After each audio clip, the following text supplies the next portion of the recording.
ಏನು ಚಿನ್ನ ಮತ್ತು ಬೆಳ್ಳಿ ಬೆಲೆಯಲ್ಲಿ ಮತ್ತೆ ಇಳಿಕೆ ಆಗ್ತಿದೆಯಾ? ಹೌದು ವೀಕ್ಷಕರೇ, ದೊಡ್ಡ ಮಟ್ಟದಲ್ಲಿ ಏರಿಕೆಯಾಗಿ ಮತ್ತೆ ಬೆಲೆಗಳು ಇಳಿಕೆ ಆಗೋದಕ್ಕೆ ಶುರುವಾಗಿದೆ. ಹಾಗಾದ್ರೆ ಇಲ್ಲಿಂದ ಬೆಲೆಗಳು ನೆಲಕ್ಕೆ ಉರುಳೋದಕ್ಕೆ ಪ್ರಾರಂಭವಾಗುತ್ತಾ? ಈಗ ತಗೋಬೇಕಾ ಬೇಡವಾ ಬಂಗಾರ? ಇನ್ನು ಇಳಿಕೆ ಆಗುತ್ತಾ ಚಿನ್ನ ಮತ್ತು ಬೆಳ್ಳಿ ಬೆಲೆಗಳು? ಹೌದು ವೀಕ್ಷಕರೇ, ಮಾರ್ಕೆಟ್ ಅಲ್ಲಿ ದೊಡ್ಡ ಸಂಚಲನ ಮೂಡಿ ಬಂದಿದೆ. ಬಂಗಾರ ಬೆಳ್ಳಿ ಖರೀದಿ ಮಾಡೋರಿಗೆ ದೊಡ್ಡ ಸಿಹಿ ಸುದ್ದಿ ಕೂಡ ಬಂದಿದೆ. ಮನೆಯಲ್ಲಿ ಬಂಗಾರ ಇಟ್ಟವರಿಗೂ ಕೂಡ ಭರ್ಜರಿ ಸಿಹಿ ಸುದ್ದಿ ಬಂದಿದೆ. ವೀಕ್ಷಕರೇ, ವಿಡಿಯೋನ ಪೂರ್ತಿಯಾಗಿ ಕೊನೆ ತನಕ ನೋಡಿ. ಚಿನ್ನ ಬೆಳ್ಳಿ ಮನೆಯಲ್ಲಿ ಇಟ್ಟವರಿಗೂ ಕೂಡ ದೊಡ್ಡ ಬಂಪರ್ ಸುದ್ದಿ ಅಂತಾನೆ ಹೇಳ್ಬಹುದು ವೀಕ್ಷಕರೇ. ಇನ್ನು ಬಂಗಾರ ಖರೀದಿ ಮಾಡುವಾಗ ಯಾವ ತಪ್ಪುಗಳು ಮಾಡಬಾರದು ನೋಡಿ. ಪ್ರಮುಖವಾಗಿ 4 ತಪ್ಪುಗಳು ಜನರು ಮಾಡ್ತಾರೆ. ನಿಮ್ಮ ಸಾವಿರಾರು ರೂಪಾಯಿ ಹಣ ನಷ್ಟವಾಗೋ ಚಾನ್ಸ್ ಇರುತ್ತೆ. ಸೊ ವಿಡಿಯೋ ಪೂರ್ತಿಯಾಗಿ ನೋಡಿ, ಯಾವ ತಪ್ಪು ಮಾಡಬಾರ್ದು. ಬಂಗಾರ ಖರೀದಿ ಮಾಡುವಾಗ ನಿಮಗೆ ಹೇಗೆಲ್ಲ ಮೋಸ ಆಗುತ್ತೆ ಎಲ್ಲ ಇಂಪಾರ್ಟೆಂಟ್ ಕೂಡ ಮಾಹಿತಿ ನಿಮಗೆ ಕೊಟ್ಟಿದ್ದೇನೆ. ಸೊ ತುಂಬಾ ಇಂಪಾರ್ಟೆಂಟ್ ವಿಡಿಯೋ ಇದಾಗಿದೆ. ಇನ್ನು ನೀವು ವಿಡಿಯೋಗೆ ಲೈಕ್ ಮಾಡಿಲ್ಲ ಅಂದ್ರೆ, ಬಂಗಾರದ ಬೆಲೆ ಇಳಿಕೆ ಆಗಲಿ ಅಂತ ನಿಮಗೆ ಆಸೆ ಇದ್ರೆ ಬೇಗನೆ ವಿಡಿಯೋಗೆ ಒಂದು ಲೈಕ್ ಮಾಡೋದ್ರ ಮೂಲಕ ವಿಡಿಯೋಗೆ ದಯವಿಟ್ಟು ಸಪೋರ್ಟ್ ಮಾಡಿ. ತುಂಬಾ ಜನ ಲೈಕ್ ಮಾಡ್ತೀರಾ, ಕಮೆಂಟ್ ಮಾಡ್ತೀರಾ, ನಿಮಗೆಲ್ಲರಿಗೂ ಕೂಡ ಹೃದಯಪೂರ್ವಕ ಧನ್ಯವಾದಗಳು. ಹಾಗೂ ನಾವು ಕೇಳೋ ಒಂದು ಪ್ರಶ್ನೆಗೆ ದಯವಿಟ್ಟು ಕಮೆಂಟ್ ಮೂಲಕ ಉತ್ತರ ಕೊಡಿ. ನಿಮ್ಮ ಪ್ರಕಾರ 10 ಗ್ರಾಂ ಬಂಗಾರದ ಬೆಲೆ ಎಷ್ಟಾಗಬೇಕು? ಬಡ ಜನರು ಕೂಡ ಸುಲಭವಾಗಿ ಬಂಗಾರವನ್ನ ಖರೀದಿ ಮಾಡಿರಬೇಕು. ನಿಮ್ಮ ಉತ್ತರ ದಯವಿಟ್ಟು ಕಮೆಂಟ್ ಮೂಲಕ ತಿಳಿಸಿ. ವೀಕ್ಷಕರೇ, ಕಳೆದ 4 ದಿನಗಳಿಂದ ಬೆಲೆಗಳು ಏರಿಕೆ ಆಗ್ತಿತ್ತು. ಆದ್ರೆ ಈಗ ದಿಢೀರ್ ಅಂತ ಮತ್ತೆ ಇಳಿಕೆ ಆಗೋದಕ್ಕೆ ಪ್ರಾರಂಭವಾಗಿದೆ. ನೋಡಿ, ಚೀನಾ ದೇಶದವರು ಮತ್ತೆ ಬಂಗಾರ ಖರೀದಿ ಮಾಡೋದಕ್ಕೆ ಶುರು ಮಾಡಿದ್ರು. ಇತ್ತ ಅಮೆರಿಕ ಮತ್ತು ಇರಾನ್ ನಡುವೆ ಯುದ್ಧ ಕೂಡ ಕೊನೆ ಆಗ್ತಿದ್ದಂತೆ ಕಚ್ಚಾ ತೈಲ ಬೆಲೆ ಕೂಡ ಇಳಿಕೆ ಆಯಿತು. ಸೊ ಬಂಗಾರ ಮತ್ತು ಬೆಳ್ಳಿ ಬೆಲೆಯಲ್ಲಿ ಒಂದು ಸ್ಕೈ ರಾಕೆಟ್ ಅಂದ್ರೆ ದೊಡ್ಡ ಮಟ್ಟದಲ್ಲಿ ಏರಿಕೆ ಕೂಡ ಕಂಡು ಬಂತು. ಆದ್ರೆ ಈಗ ಮತ್ತೆ ಮಾರ್ಕೆಟ್ ಉಲ್ಟಾ ಆಗ್ತಿದೆ. ನೋಡಿ ವೀಕ್ಷಕರೇ, ನೀವು ಸ್ಕ್ರೀನ್ ಮೇಲೆ ಮಾರ್ಕೆಟ್ ಕೂಡ ನೋಡ್ತಿರಬಹುದು ಯಾವ ತರ ಬೆಲೆಗಳು ಇಳಿಕೆ ಆಗ್ತಿದೆ. ಇವತ್ತು ಒಂದೇ ದಿನ ಬರೋಬ್ಬರಿ 3,000 ರೂಪಾಯಿ ಬೆಳ್ಳಿ ಬೆಲೆಯಲ್ಲಿ ಮತ್ತೆ ಈಗ ಇಳಿಕೆ ಆಗಿರುವಂತದ್ದು. ಅಂದ್ರೆ ಈಗ ಇಳಿಕೆ ಪರ್ವ ಶುರು ಆಯ್ತಾ ಎಂಬುವ ಪ್ರಶ್ನೆ ಕೂಡ ಬರುತ್ತೆ. ನೋಡಿ, ತುಂಬಾ ದಿನಗಳ ನಂತರ ಮತ್ತೆ ಬೆಲೆಗಳು ಇಳಿಕೆ ಆಗ್ತಿದ್ದಾವೆ. ಆದ್ರೆ 5 ದಿನದಲ್ಲಿ ಕಂಪೇರ್ ಮಾಡಿದ್ರೆ 10,000 ರೂಪಾಯಿ ಏರಿಕೆ ಆಗಿತ್ತಲ್ಲ, ಈಗ 6,500 ರೂಪಾಯಿಗೆ ಬಂದಿದೆ. ಅಂದ್ರೆ ಬೆಲೆಗಳು ಏರಿಕೆಯಾಗಿ ಮತ್ತೆ ಈಗ ಇಳಿಕೆ ಆಗೋದಕ್ಕೆ ಪ್ರಾರಂಭವಾಗಿದೆ. ಹೋದ ಬಾರಿ ಕೂಡ ಇದೇ ಪ್ರಕಾರ ಆಗಿತ್ತು. ನಾವು ನಿಮಗೆ ವಿತ್ ಚಾರ್ಟ್ ಎಕ್ಸ್ಪ್ಲನೇಷನ್ ಕೂಡ ತೋರಿಸ್ತೇವೆ. ಸ್ಕ್ರೀನ್ ಮೇಲೆ ನೀವು ನೋಡ್ತಿರ್ಬೋದು.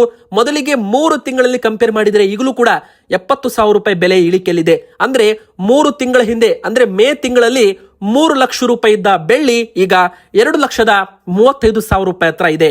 ಆದ್ರೆ 2,40,000 ರೂಪಾಯಿ ತನಕ ಈ ಒಂದು ಬೆಲೆ ಹೋಗಿ ಈಗ 5,000 ರೂಪಾಯಿ ಹತ್ರ ಇಳಿಕೆ ಆಗಿರುವಂತದ್ದು. ನೋಡಿ, 2,10,000, 2,40,000, 2,70,000 ಮತ್ತು 3 ಲಕ್ಷ ಇವುಗಳು ಇಂಪಾರ್ಟೆಂಟ್ ಲೆವೆಲ್ಸ್ ಅಂತ ನಾವು ಇಲ್ಲಿ ಮಾರ್ಕ್ ಮಾಡಿದ್ದೇವೆ. ನೀವು ಸ್ಕ್ರೀನ್ ಮೇಲೆ ನೋಡ್ತಿರ್ಬೋದು. ಇವುಗಳು ಸಪೋರ್ಟ್ ಮತ್ತು ರೆಸಿಸ್ಟೆನ್ಸ್ ತರ ವರ್ಕ್ ಮಾಡುತ್ತೆ. ಅಂದ್ರೆ ಯಾವಾಗ ಬೆಲೆಗಳು ಈ ಒಂದು ಲೆವೆಲ್ಸ್ಗೆ ಬರುತ್ತೆ, ಅಲ್ಲಿಂದ ದೊಡ್ಡ ಮಟ್ಟದಲ್ಲಿ ಮೂಮೆಂಟಮ್ ನಮಗೆ ಬೆಳ್ಳಿ ಮತ್ತು ಬಂಗಾರದಲ್ಲಿ ನೋಡೋಕೆ ಸಿಕ್ಕಿದೆ ವೀಕ್ಷಕರೇ. ಆ ಪ್ರಕಾರ ನೀವು ಸ್ಕ್ರೀನ್ ಮೇಲೆ ನೋಡ್ತಿರ್ಬೋದು. 2,10,000 ಒಂದು ಸಪೋರ್ಟ್ ಇದೆಯಲ್ಲ, ಇದು ತುಂಬಾ ಒಂದು ಬಲವಾಗಿದೆ. ಸೊ ಅಲ್ಲಿಂದ ಮಾರ್ಕೆಟು ಮೇಲ್ ಹೋಗಿದೆ. ಆದ್ರೆ ಮುಂದೆ ಮೇಲ್ಗಡೆ ಹೋದಾಗ ಅಲ್ಲಿಂದ ಬೆಲೆಗಳು ಹಿಂದೆ ಇಳಿಕೆ ಆಗಿರೋದು ಕೂಡ ಇದೆ. ಅಂದ್ರೆ ಕಳೆದ ಜುಲೈ ತಿಂಗಳ ಹಿಂದೆ ಅಂದ್ರೆ ಜೂನ್ ಮತ್ತು ಜುಲೈ ತಿಂಗಳಲ್ಲಿ ಈ ತರ ಆಗಿತ್ತು. ಬೆಲೆಗಳು 2,70,000 ರೂಪಾಯಿಂದ 2,10,000 ರೂಪಾಯಿ ತನಕ ಇಳಿಕೆ ಆಗಿದೆ. ಆದ್ರೆ ಈ ಬಾರಿ ಕೂಡ ಅದೇ ಪ್ರಕಾರ ಆಗುತ್ತೋ ಇಲ್ವೋ, ಸೊ ಕಾದು ನೋಡ್ಬೇಕು. ಮಾರ್ಕೆಟ್ ಸದ್ಯಕ್ಕೆ ಮತ್ತೆ ಡೌನ್ ಫಾಲ್ ಆಗುತ್ತೆ ಅಂತ ತಜ್ಞರು ಹೇಳ್ತಿದ್ದಾರೆ. ಎದಕ್ಕಂತನೂ ಕೂಡ ಕಾರಣ ಹೇಳ್ತೇವೆ. ಎದಕ್ಕಂದ್ರೆ ಒಂದು ಬೆಳ್ಳಿ ಏನಿದೆ ನೋಡಿ, ಇದು ಒಂದು ಇಂಡಸ್ಟ್ರಿಯಲ್ ಮೆಟಲ್ ಆಗಿದೆ. ಸೊ ಇಂಡಸ್ಟ್ರಿಯಲ್ ಮೆಟಲ್ ಅಂದ್ರೆ ಏನು? ನಿಮ್ಮ ಒಂದು ಸೋಲಾರ್ ಬ್ಯಾಟರೀಸ್ಗಳಲ್ಲಿ ಇವಿ ವೆಹಿಕಲ್ಸ್ಗಳಲ್ಲೂ ಕೂಡ ಬ್ಯಾಟರಿಗಳನ್ನ ಒಂದು ಬೆಳ್ಳಿಯನ್ನ ಯೂಸ್ ಮಾಡ್ತಾರೆ. ಸೊ ಡಿಮ್ಯಾಂಡ್ ಬಂದಾಗ ಬೆಳ್ಳಿ ಬೆಲೆ ಏರಿಕೆ ಆಗುತ್ತೆ, ಡಿಮ್ಯಾಂಡ್ ಕಡಿಮೆ ಆದಾಗ ಬೆಲೆ ಇಳಿಕೆ ಆಗುತ್ತೆ. ಸೊ ಇದು ಬೆಳ್ಳಿ ತುಂಬಾ ವಾಲಟಿಲಿಟಿ ಮಾರ್ಕೆಟ್ ಅಂತ ಹೇಳ್ಬೋದು. ಕೆಲವರು ಆಭರಣಕ್ಕೆ ಅಂತ ಬೆಳ್ಳಿ ಖರೀದಿ ಮಾಡ್ತಾರೆ. ಸೊ ಅದರದ್ದು ಬೆಲೆ ಇವತ್ತು 1 ಕೆಜಿಗೆ 2,55,000 ರೂಪಾಯಿ. ನೋಡಿ, ಯಾರೆಲ್ಲ ಅಂಗಡಿಗೆ ಹೋಗಿ ಬೆಳ್ಳಿ ಖರೀದಿ ಮಾಡ್ತೀರಾ, ನಿಮಗೆ 2,55,000 ರೂಪಾಯಿ 1 ಕೆಜಿಗೆ ಸಿಗ್ತಾ ಇದೆ. ಆದ್ರೆ ನೀವೇನಾದ್ರೂ ಆನ್ಲೈನ್ ನಲ್ಲಿ ETF ಏನಾದ್ರೂ ಖರೀದಿ ಮಾಡ್ತೀರಾ ಅಂದ್ರೆ ಆನ್ಲೈನ್ ನಲ್ಲಿ ಬೆಳ್ಳಿ ನೀವು ಖರೀದಿ ಮಾಡೋದು, ನಂತರ ಬೆಲೆ ಏರಿಕೆ ಇದ್ರೆ ಮಾರಾಟ ಮಾಡೋದು, ಈ ತರ ಲಾಭ ಏನಿರುತ್ತೆ ನೀವು ಬ್ಯಾಂಕ್ ಅಕೌಂಟ್ಗೆ ಜಮೆ ಮಾಡಬಹುದು. ಈ ತರ ತುಂಬಾ ಜನ ಬಂಗಾರ ಬೆಳ್ಳಿಯಲ್ಲಿ ಟ್ರೇಡಿಂಗ್ ಮಾಡ್ತಾರೆ. ಇವತ್ತು 2,50,000 ತಗೊಂಡಿರ್ತಾರೆ, ನಾಳೆ ಬೆಲೆ 2,60,000 ಆಗುತ್ತೆ, ಮಾರಾಟ ಮಾಡ್ತಾರೆ, 10,000 ಲಾಭ ಬ್ಯಾಂಕ್ ಅಕೌಂಟ್ಗೆ ಬರುತ್ತೆ. ಇದು ನಿಮಗೆ ಗೊತ್ತಿದೆಯಾ? ETF ಅಂದ್ರೆ ಏನು ನಿಮಗೆ ಗೊತ್ತಿದೆಯಾ? ನಿಮಗೆ ಗೊತ್ತಿಲ್ಲ ಅಂದ್ರೆ ನಿಮ್ಮ ಮೊಬೈಲ್ ಫೋನ್ ಮೂಲಕ ETF ಅನ್ನ ಬಂಗಾರ ಮತ್ತು ಬೆಳ್ಳಿ ಯಾವ ತರ ನೀವು ಖರೀದಿ ಮಾಡಬಹುದು. ನಿಮಗೆ ಗೊತ್ತಿಲ್ಲ ಅಂದ್ರೆ ನಾವು ನಿಮಗೆ ತೋರಿಸ್ತೇವೆ. ಸೊ ವೀಕ್ಷಕರೇ, ETF ಅಂತ ಪ್ರತಿಯೊಬ್ರು ಕಮೆಂಟ್ ಮಾಡಿ, ನಿಮಗೆ ಸಪರೇಟ್ ಒಂದು ವಿಡಿಯೋ ಬರುತ್ತೆ. ಅದನ್ನ ನೋಡ್ಬಿಟ್ಟು ನೀವು ಯಾವ ತರ ಬಂಗಾರ ಬೆಳ್ಳಿಯಲ್ಲಿ ಹೂಡಿಕೆ ಮಾಡಿ ಯಾವ ತರ ಲಾಭ ಮಾಡಬಹುದು ಅದನ್ನು ಕೂಡ ನೀವು ಕಲಿಬಹುದು. ಸೊ ETF ಅಂತ ಯಾರು ಕಮೆಂಟ್ ಮಾಡ್ತೀರಾ ಅವರಿಗೆ ಮುಂದಿನ ಬರೋ ದಿನ ಆ ವಿಡಿಯೋ ಕೂಡ ಸಿಗಲಿದೆ. ಇನ್ನು ಎರಡನೇದಾಗಿ ಹೇಳ್ಬೇಕಂದ್ರೆ, ಬಂಗಾರದ ಬೆಲೆ ಕೂಡ ಏರಿಕೆ ಆಗಿತ್ತು, ಆದ್ರೆ ಈಗ ಮತ್ತೆ ಇಳಿಕೆ ಆಗ್ತಿದೆ. ಸೊ ಯಾರೆಲ್ಲ ಬಂಗಾರ ಮತ್ತು ಬೆಳ್ಳಿ ಈಗ ತಗೋಬೇಕಾ ಬೇಡವಾ ಅಂತ ಯೋಚನೆ ಮಾಡ್ತಿದ್ದೀರಾ, ವಿಡಿಯೋನ ಪೂರ್ತಿಯಾಗಿ ನೋಡಿ. ಬಂಗಾರ ನೀವು ಖರೀದಿ ಮಾಡುವಾಗ ಯಾವ ತಪ್ಪು ಮಾಡಬಾರ್ದು ಅದನ್ನು ಕೂಡ ಹೇಳ್ತೇವೆ. ಮೊದಲಿಗೆ ನೋಡಿ, 1,54,000 ರೂಪಾಯಿ ಇತ್ತು ಬೆಲೆ, ಒಂದು ದಿನ ಮತ್ತೆ 1,300 ರೂಪಾಯಿಷ್ಟು ಬೆಲೆಯಲ್ಲಿ ಇಳಿಕೆ ಆಗಿರುವಂತದ್ದು. ಅಂದ್ರೆ ಈಗ ರಾತ್ರಿ ತನ 1,53,000 ರೂಪಾಯಿ ತನಕ ಬೆಲೆ ಬಂದಿದೆ. ಆದ್ರೆ 5 ದಿನದಲ್ಲಿ ಬೆಲೆಗಳು ಇನ್ನೂ ಕೂಡ ಮೊಮೆಂಟಮ್ ಪಾಸಿಟಿವ್ ಇದೆ, ಅಂದ್ರೆ ಬೆಲೆಗಳು ಏರಿಕೆ ಆಗಿರೋದು ನಿಜ, ಆದ್ರೆ ಈಗ ಮತ್ತೆ ಇಳಿಕೆ ಕೂಡ ಆಗ್ತಿರೋದು ನಿಜ ಅಂತಾನೆ ಹೇಳ್ಬೋದು. ನೋಡಿ, ಒಂದು ತಿಂಗಳಲ್ಲಿ ಬೆಲೆ ದೊಡ್ಡ ಮಟ್ಟದಲ್ಲಿ ಏರಿಕೆ ಆಗಿದೆ. ಆಗಸ್ಟ್ ತಿಂಗಳ ಮೊದಲ ವಾರದಲ್ಲಿ 1,41,42,000 ಇದ್ದ ಬೆಲೆ ದಿಢೀರಂತ 10,12,000 ರೂಪಾಯಿ ಏರಿಕೆ ಆಗಿದೆ. ನಂತರ ಈಗ ಮತ್ತೆ ಇಳಿಕೆ ಆಗ್ತಿದೆ. ಇದಕ್ಕೆ ಹಿಂದಿರೋ ಪ್ರಮುಖ ಕಾರಣ ಏನಪ್ಪಾ ಅಂದ್ರೆ, ಮೊದಲನೇ ಕಾರಣ ಪ್ರಾಫಿಟ್ ಬುಕಿಂಗ್. ನಾನು ನಿಮಗೆ ಮೊದಲೇ ಹೇಳಿದ್ನಲ್ಲ, ಯಾರೆಲ್ಲ ಕಡಿಮೆ ಇದ್ದಾಗ ಖರೀದಿ ಮಾಡ್ತಾರ, ನಂತರ ಬೆಲೆ ಏರಿಕೆ ಇದ್ದಾಗ ಮಾರಾಟ ಮಾಡ್ತಾರ ನೋಡಿ, ಅವಾಗ ಬೆಲೆಗಳು ಇಳಿಕೆ ಆಗುತ್ತೆ. ಅಂದ್ರೆ ಮಾರ್ಕೆಟ್ದು ಸಿಂಪಲ್ ಒಂದು ಲಾಜಿಕ್ ಇದೆ. ಅದೇನಂದ್ರೆ, ಯಾವಾಗ ಒಂದು ಮಾರ್ಕೆಟ್ ಅಲ್ಲಿ ಖರೀದಾರಿ ಅಂದ್ರೆ ಏನು, ಒಂದು ಬೈಯಿಂಗ್ ಆಪರ್ಚುನಿಟಿ ಜಾಸ್ತಿ ಆಗುತ್ತೆ, ಖರೀದಿ ಮಾಡೋರ ಸಂಖ್ಯೆ ಜಾಸ್ತಿ ಇರುತ್ತೆ, ಅವಾಗ ಬೆಲೆಗಳು ಏರಿಕೆ ಆಗುತ್ತೆ. ಮಾರಾಟ ಮಾಡೋರ ಸಂಖ್ಯೆ ಜಾಸ್ತಿ ಆಯ್ತು ಅಂದ್ರೆ ಬಂಗಾರ ಬೆಲೆ ಇಳಿಕೆ ಆಗುತ್ತೆ ಅಂತ ಅರ್ಥ. ಸೊ ಈಗ ಮತ್ತೆ ಮಾರ್ಕೆಟ್ ಅಲ್ಲಿ ಬೆಲೆ ಇಳಿಕೆ ಆಗುವ ಸಾಧ್ಯತೆ ಇದೆ. ನೋಡಿ, 1,60,000 ರೂಪಾಯಿ ಅಂದ್ರೆ 1,40,000 ರೂಪಾಯಿ ತನಕ ಬೆಲೆಗಳು ಬಂದಿದ್ದಿದೆ. ಆದ್ರೆ ಈ ಬಾರಿ 1,40,000 ರೂಪಾಯಿ ಅಂದ್ರೆ ಬೆಲೆಗಳು 12,000 ರೂಪಾಯಿ ಏರಿಕೆ ಆಗಿದೆ. ಆದ್ರೆ ಇಲ್ಲಿ ಮಾರ್ಕೆಟ್ ಏನಾದ್ರೂ ಸಸ್ಟೇನ್ ಆಯ್ತು ಅಂದ್ರೆ 1,50,000 ರೂಪಾಯಿಗೆ ಪ್ರಾಫಿಟ್ ಬುಕಿಂಗ್ ಆಗ್ಲಿಲ್ಲ, ಮತ್ತೆ ಜನರು ಇಲ್ಲಿ ಹೂಡಿಕೆ ಮಾಡಿದ್ದೇ ಆದಲ್ಲಿ ಬೆಲೆಗಳು 1,60,000 ರೂಪಾಯಿನೂ ದಾಟಬಹುದು. ಒಂದು ವೇಳೆ 1,64,000 ದಾಟಿತು ಅಂದ್ರೆ ಇದು ಒಂದು ಸ್ಟ್ರಾಂಗ್ ರೆಸಿಸ್ಟೆನ್ಸ್ ಇದೆ ವೀಕ್ಷಕರೇ. ಸೊ ಅದು 1,65,000 ಬೆಲೆ ಏನಾದ್ರೂ ದಾಟಿತು ಅಂದ್ರೆ ಬೆಲೆ ಈ ಬಾರಿ 1,80,000 ರೂಪಾಯಿ ತನಕ ಹೋಗಬಹುದು ಅಂತ ಇಲ್ಲಿ ಹೇಳಲಾಗಿದೆ. ಅಂದ್ರೆ ಸಪೋರ್ಟ್ ಮತ್ತು ರೆಸಿಸ್ಟೆನ್ಸ್ ಯಾವಾಗ ಬ್ರೇಕ್ ಆಗುತ್ತೆ ಆವಾಗ ದೊಡ್ಡ ಒಂದು ಇಳಿಕೆ ಆಗಿರ್ಬೋದು, ಏರಿಕೆ ನಮಗೆ ನೋಡೋಕೆ ಸಿಗುತ್ತೆ ಅಂತ ಹೇಳ್ಬೋದು. ಇವತ್ತು ಸದ್ಯಕ್ಕೆ ಮಾರ್ಕೆಟ್ ಈಗ ಒಂದು ಇಂಪಾರ್ಟೆಂಟ್ ಲೆವೆಲ್ಗೆ ಬಂದಿದೆ. 1,55,000 ಒಂದು ಸಪೋರ್ಟ್ ಇದೆ. ಅಲ್ಲಿಂದ ಬೆಲೆಗಳು ಲಾಸ್ಟ್ ಟೈಮ್ ಅಂದ್ರೆ ಜುಲೈ ತಿಂಗಳಲ್ಲಿ ಇಳಿಕೆ ಆಗಿದ್ದು ಇದೆ. ಸೊ ಈ ಬಾರಿ ಅಲ್ಲಿಂದ ಇಳಿಕೆ ಆಗುತ್ತೋ ಇಲ್ವೋ ಕಾದು ನೋಡಬೇಕು.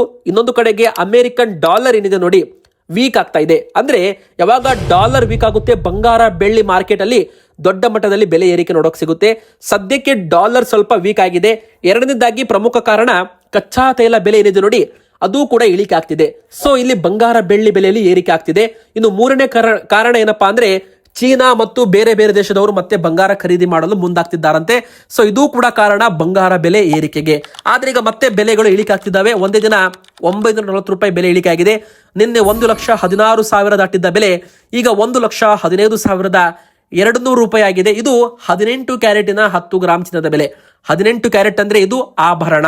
ತುಂಬಾ ಜನ ಹೂಡಿಕೆ ಮಾಡಬೇಕು, ಬಂಗಾರ ಖರೀದಿ ಮಾಡಬೇಕು, ಮುಂದೆ ರೇಟ್ ಜಾಸ್ತಿ ಆದ್ರೆ ಮಾರಾಟ ಮಾಡಬಹುದು ಅಂತ ಆಭರಣ ತಗೊಂಡ್ಬಿಡ್ತಾರೆ. ಸೊ ವೀಕ್ಷಕರೇ, ಒಮ್ಮೆ ಬಾರಿ ನೀವು ಆಭರಣ ತಗೊಂಡ್ರೆ ಮತ್ತೆ ಮರಳಿ ಮಾರಾಟ ಮಾಡ್ತೀರಾ ಅಂದ್ರೆ ನಿಮಗೆ 10,000-15,000 ರೂಪಾಯಿ ನಷ್ಟವಾಗುತ್ತೆ. ಅದು ಹೇಗೆ ಅಂದ್ರೆ, ನೀವೇನು ಆಭರಣ ರೆಡಿ ಮಾಡಿಸುವಾಗ ಮೇಕಿಂಗ್ ಚಾರ್ಜ್ ಕೊಟ್ಟಿರ್ತೀರಾ, 1,00,000 ರೂಪಾಯಿಗೆ 10% ಅಂತ ಮೇಕಿಂಗ್ ಚಾರ್ಜ್ ಹಾಕಿರ್ತಾರೆ, ಅದು ನಿಮಗೆ ವಾಪಸ್ ಬರಲ್ಲ. ಇವತ್ತು 1,00,000 ರೂಪಾಯಿದು ಆಭರಣ ನೀವು ತಗೊಂಡು ಮನೆಗೆ ಬಂದು ವಾಪಸ್ ಮಾರಾಟ ಮಾಡ್ತೀರಾ ಅಂದ್ರೆ ನಿಮಗೆ 90,000 ರೂಪಾಯಿ ಕೊಡ್ತಾರೆ, 1,00,000 ಕೊಡಲ್ಲ. 10,000 ರೂಪಾಯಿ ನಿಮಗೆ ಹಣ ಮೇಕಿಂಗ್ ಚಾರ್ಜ್ ವಾಪಸ್ ಬರಲ್ಲ, GST ಕೂಡ ನಿಮಗೆ ಬರಲ್ಲ ಅಂತಾನೆ ಹೇಳ್ಬೋದು. ಸೊ ವೀಕ್ಷಕರೇ, ನಿಮಗೆ ಹೂಡಿಕೆ ಮಾಡೋದಿದೆ ಅಂದ್ರೆ ನೀವು 24 ಕ್ಯಾರೆಟ್ ತಗೋಬೇಕು. ಇನ್ನು ತುಂಬಾ ಜನ 22 ಕ್ಯಾರೆಟ್ ಕೂಡ ತಗೋತಾರೆ. 22 ಕ್ಯಾರೆಟ್ ಕೂಡ ಇದು ಆಭರಣಕ್ಕೆ ಬಳಕೆ ಮಾಡ್ತಾರೆ. ಇದ್ರದ್ದು ಬೆಲೆ ಬರೋಬ್ಬರಿ 1,150 ರೂಪಾಯಿ ಇಳಿಕೆಯಾಗಿ 1,40,800 ರೂಪಾಯಿಗೆ ಬಂದಿದೆ. ನೋಡಿ, 22 ಕ್ಯಾರೆಟ್ ಅಂದ್ರೆ ಇದು 22 ಕ್ಯಾರೆಟ್ 916 ಅಂತ ಕರೀತಾರೆ. ಇದರಲ್ಲಿ 91.6% ಬಂಗಾರ ಇರಲೇಬೇಕು. ನೋಡಿ, ತುಂಬಾ ಜನ 22 ಕ್ಯಾರೆಟ್ ಅಂತ ಹೇಳಿ 20 ಕ್ಯಾರೆಟ್ ಇದ್ದ ಬಂಗಾರ ಮಾರಾಟ ಮಾಡ್ತಾರೆ. ಸೊ ಆ ತರ ನಿಮಗೇನಾದ್ರೂ ಮೋಸ ಆಯ್ತು ಅಂದ್ರೆ ಲಕ್ಷಕ್ಕೆ ಬರೋಬ್ಬರಿ ಏನಿಲ್ಲ ಅಂದ್ರೂ ಕೂಡ 6,000-8,000 ರೂಪಾಯಿ ಮೋಸ ಆದಂತಾಗುತ್ತೆ. ಸೊ 22 ಕ್ಯಾರೆಟ್ ಅಂದ್ರೆ ಅದ್ರ ಮೇಲೆ 916 BIS ಹಾಲ್ ಮಾರ್ಕ್ ಕಡ್ಡಾಯವಾಗಿ ಇರಬೇಕು. ತುಂಬಾ ಜನ 916 ಅಂತ ಬರೆದಿರ್ತಾರೆ, ಬರದ್ರೆ ನಡೆಯಲ್ಲ. ನೋಡಿ, ಹಚ್ಚೆ ಹಾಕಿದ್ರೆ ನಡೆಯಲ್ಲ, BIS ಮಾರ್ಕ್ ವಿತ್ ಲೋಗೋ ಇರಬೇಕು, ಅದು ಕೂಡ ಕಡ್ಡಾಯವಾಗಿ ಸಿಸ್ಟಮೆಟಿಕ್ ಆಗಿ ಇರಬೇಕು ಅಂತ ಹೇಳ್ಬೋದು. ಸೊ ತುಂಬಾ ಜನ ಏನ್ ಮಾಡ್ಬಿಡ್ತಾರೆ, ಅದ್ರ ಮೇಲೆ ಮೋಲ್ಡಿಂಗ್ಸ್ ಅನ್ನ ಮಾಡ್ಬಿಡ್ತಾರೆ. ಸೊ 916 ಅಂತ ಬರ್ದಿದ್ರಲ್ಲ, 916 ಜೊತೆಗೆ BIS ಲೋಗೋ, ಟ್ರಯಾಂಗಲ್, ಹಾಲ್ ಮಾರ್ಕ್ ಕೂಡ ಕಡ್ಡಾಯವಾಗಿರ್ಬೇಕು. 18 ಕ್ಯಾರೆಟ್ ಅಂದ್ರೆ ಅದರಲ್ಲಿ 75% ಕಡ್ಡಾಯ, ಅಂದ್ರೆ 75 ಅಂತ ಬರೆದಿರ್ಬೇಕು, ಅಥವಾ 18K ಅಂತ ಬರೋದು BIS ಹಾಲ್ ಮಾರ್ಕ್ ಕಡ್ಡಾಯವಾಗಿ ಇರಬೇಕು ವೀಕ್ಷಕರೇ. ಸೊ ಆ ಒಂದು ಬಂಗಾರಕ್ಕೆ ಮಾತ್ರ ನೀವು ಹೂಡಿಕೆ ಮಾಡಿ. ನೋಡಿ, ತುಂಬಾ ಜನ ಹಾಲ್ ಮಾರ್ಕ್ ಇಲ್ಲದೆ ಬಂಗಾರ ತಗೊಂಡು ಮೋಸ ಹೋಗ್ತಾರೆ. ಮರಳಿ ಮಾರಾಟ ಮಾಡುವಾಗ ನೀವು ಕೊಡೋ ಬಂಗಾರದ ವ್ಯಾಲ್ಯೂ ತುಂಬಾನೇ ವ್ಯಾಲ್ಯೂಯೇಷನ್ ಕಡಿಮೆ ಆಗ್ಬಿಡುತ್ತೆ. ಇನ್ನು ಮೂರನೇದಾಗಿ ಹೂಡಿಕೆ ಮಾಡೋರು ಕಡ್ಡಾಯವಾಗಿ 24 ಕ್ಯಾರೆಟ್ ತಗೋಬೇಕು. ಇಲ್ಲ ETF ಬಂಗಾರದ ETF ಬಂಗಾರದ ಆನ್ಲೈನ್ ನಲ್ಲಿ SIP ನೀವು ಮಾಡಬಹುದು. ಸಿಪ್ ಅಂತ ಕರಿತೀವಿ ಇದಕ್ಕೆ. SIP ಕೂಡ ನೀವು ಮಾಡಬಹುದು ವೀಕ್ಷಕರೇ. SIP ಮಾಡೋದ್ರಿಂದ ತಿಂಗಳಿಗೆ 5,000 6,000 ಅಂತ ನೀವು ಬಂಗಾರದಲ್ಲಿ ಹಣವನ್ನ ಹೂಡಿಕೆ ಮಾಡಬಹುದು. ಆದ್ರೆ ಇಲ್ಲೂ ಕೂಡ ತುಂಬಾ ಜನ ಮೋಸ ಹೋಗ್ತಾರೆ. ನಕಲಿ ಅಪ್ಲಿಕೇಶನ್ಗಳಲ್ಲಿ ಹಣ ಹೂಡಿಕೆ ಮಾಡಬೇಡಿ. ಸೆಬಿ ರಿಜಿಸ್ಟರ್ಡ್ ಇದ್ರೆ ಮಾತ್ರ ಮಾಡಬೇಕು, ಇಲ್ಲ ಮಾಡಬಾರ್ದು. ಈಗ 24 ಕ್ಯಾರೆಟ್ ಚಿನ್ನದ ಬೆಲೆ ಎಷ್ಟು? 1,53,600 ರೂಪಾಯಿ. ನೋಡಿ ವೀಕ್ಷಕರೇ, ಬೆಲೆಗಳು ಮತ್ತೆ ಇಳಿಕೆ ಆಗಿದೆ. ಸೊ ಮನೆಯಲ್ಲಿ ಯಾರಾದ್ರೂ ಬಂಗಾರ ಇಟ್ಟಿದ್ರೆ ಅವರಿಗೆ ಈಗ ದೊಡ್ಡ ಒಂದು ಬೆಲೆ ಬರ್ತಾ ಇದೆ. ಸೊ ಮನೆಯಲ್ಲಿ ಬಂಗಾರ ಇಟ್ಟಿರ್ತಾರಲ್ಲ, ಅವರು ಬೆಲೆ ಏರಿಕೆ ಆಗ್ಲಿ ಅಂತ ಕೇಳ್ಕೊತಾರೆ. ಯಾಕಂದ್ರೆ ಬೆಲೆಗಳು ಏರಿಕೆ ಆಯಿತು ಅಂದ್ರೆ ಮನೆಯಲ್ಲಿದ್ದ ಬಂಗಾರ ಮಾರಾಟ ಮಾಡಿ ಅವರು ಬೇರೆ ಏನಾದ್ರೂ ನಿವೇಶನ ಖರೀದಿ ಮಾಡೋದಿದ್ರೆ, ಒಂದು ಸೈಟು ಜಾಗ ಖರೀದಿ ಮಾಡೋದಿದ್ರೆ ಅವರು ಬಂಗಾರ ಮಾರಾಟ ಮಾಡಿ ಒಂದು ಲೋನ್ ಅನ್ನ ತಗೋತಾರೆ, ಅಥವಾ ಬಂಗಾರ ಮಾರಾಟ ಮಾಡಿ ಅವರು ತಮ್ಮ ಒಂದು ಸೈಟ್ ಗಳನ್ನ ಖರೀದಿ ಮಾಡೋದಕ್ಕೆ ಪ್ಲಾನ್ ಮಾಡಿರ್ತಾರೆ. ಅಂತವ್ರು ಯಾರಾದ್ರೂ ಕಾಯ್ತಾ ಇದ್ರೆ ನೋಡಿ, ಮತ್ತೆ ಬಂಗಾರದ ಬೆಲೆ ಏರಿಕೆ ಆಗೋದಂತೂ ನಿಜ. 2027 ಹೊತ್ತಿಗೆ ಬಂಗಾರ 2 ಲಕ್ಷ ರೂಪಾಯಿನೂ ದಾಟುವ ಸಾಧ್ಯತೆ ಇದೆ ಅಂತ JP ಮಾರ್ಗನ್ ಕಂಪನಿ ಹೇಳಿದೆ. ನಿಮಗೆ ಹಣ ಬೇಕು ಅಂದ್ರೆ ನಿಮ್ಮ ಒಂದು ಬಂಗಾರಕ್ಕಿಂತ ನಿಮಗೆ ಹಣ ಬೇಕು ಅಂದ್ರೆ ನೀವು ಯಾವಾಗ ಮಾರಾಟ ಮಾಡಬೇಕು? ಬೆಲೆಗಳು ತುಂಬಾ ಏರಿಕೆ ಆಗಿರಬೇಕು, ಅವಾಗ ಮಾರಾಟ ಮಾಡಬೇಕು. ಹೊಸದಾಗಿ ಖರೀದಿ ಮಾಡ್ಬೇಕಂದ್ರೆ ಯಾವಾಗ ಖರೀದಿ ಮಾಡಬೇಕು? ಈಗ ಖರೀದಿ ಮಾಡಬೇಕಾ ಬೇಡವಾ? ನೋಡಿ, ಸದ್ಯಕ್ಕೆ ಬೆಲೆ ಅಂತೂ ಏರಿಕೆ ಆಗಿದೆ. ಇನ್ನು ಸ್ವಲ್ಪ ಇಳಿಕೆ ಆಗುವ ಸಾಧ್ಯತೆ ಇದೆ. ಯಾವಾಗ ಬೆಲೆಗಳು ಇಳಿಕೆ ಆಗುತ್ತೆ, ಒಂದು ಅಪಾರ್ಚುನಿಟಿ ಅಂದ್ರೆ ಒಂದು ಬೈಯಿಂಗ್ ಆಫರ್ ಬರುತ್ತಲ್ಲ, ಅವಾಗ ನೀವು ಪಟ್ ಅಂತ ಬಂಗಾರ ಖರೀದಿ ಮಾಡಬೇಕು. ಆದ್ರೆ ಒಟ್ಟಿಗೆ ಹಣ ಹಾಕಬಾರ್ದು. ಸ್ವಲ್ಪ ಸ್ವಲ್ಪ ಹಣವನ್ನ ಹಾಕೋದರ ಮೂಲಕ ನೀವು ಬಂಗಾರ ತಗೋಬಹುದು. ಆದ್ರೆ ಮುಂದಿನ ಬರೋ ವರ್ಷದಲ್ಲಿ ಬಂಗಾರ ಮತ್ತಷ್ಟು ಏರಿಕೆನೂ ಕೂಡ ಆಗ್ಬಹುದು ಅಂತ ಹೇಳಲಾಗಿದೆ. ಆದ್ರೆ ಭವಿಷ್ಯವಾಣಿ ಸರಿಯಾಗುತ್ತೋ ಸುಳ್ಳಾಗುತ್ತೋ ಇದೆಲ್ಲ ಕೂಡ ಕಾದು ನೋಡಬೇಕಾಗಿದೆ.